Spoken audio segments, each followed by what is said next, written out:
विधानसभा क्षेत्र मड़िहान 399 रविंद्र बहादुर सिंह पटेल आपका बेटा, आपका चहेता, समाजवादी पार्टी का प्रत्याशी।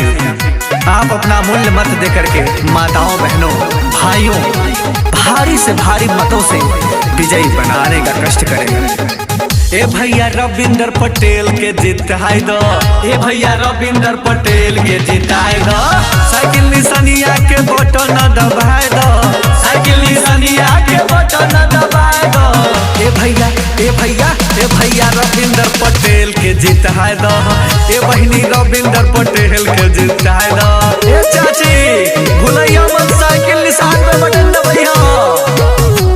अखिलेश यादव जिंदाबाद, जिंदाबाद, जिंदाबाद। अखिलेश यादव जिंदाबाद, जिंदाबाद, जिंदाबाद। रविंद्र भैया जिंदाबाद, जिंदाबाद, जिंदाबाद। अखिलेश यादव जिंदाबाद, जिंदाबाद, जिंदाबाद। 1500 रुपया महीना पेंशन मिली, महीना पेंशन मिली, महीना पेंशन मिली। ए माई भुलैया मत। 1500 रुपया महीना पेंशन मिली, साइकिल कन्या धन से मड़िहान क्षेत्र खिली। रविंद्र भैया के विजयी बनाई दो, रविंद्र भैया के विजयी बनाई दो। ए बहनी, ए बहनी, ए बहनी रविंद्र पटेल के जिताई दो, सीएम अखिलेश यादव के बनाई दो। रविंद्र बहादुर जिंदाबाद, जिंदाबाद, जिंदाबाद। रविंद्र बहादुर जिंदाबाद, जिंदाबाद, जिंदाबाद। कोई नहीं है टक्कर में, क्यों मरे हो टक्कर में? कोई नहीं है टक्कर में, क्यों मरे हो टक्कर में?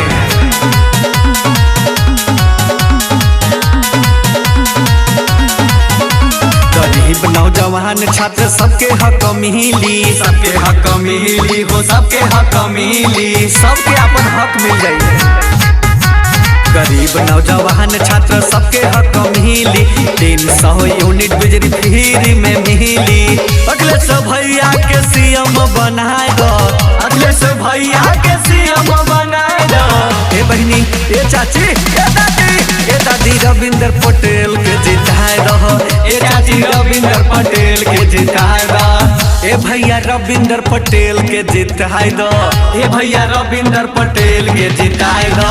साइकिल निशानिया के बटन दबाए दो, साइकिल निशानिया के बटन दबाए दो। ए भैया, ए भैया, ए भैया रविंद्र पटेल के जिताए दो, ए बहनी रविंद्र पटेल के जिताए दो। जिता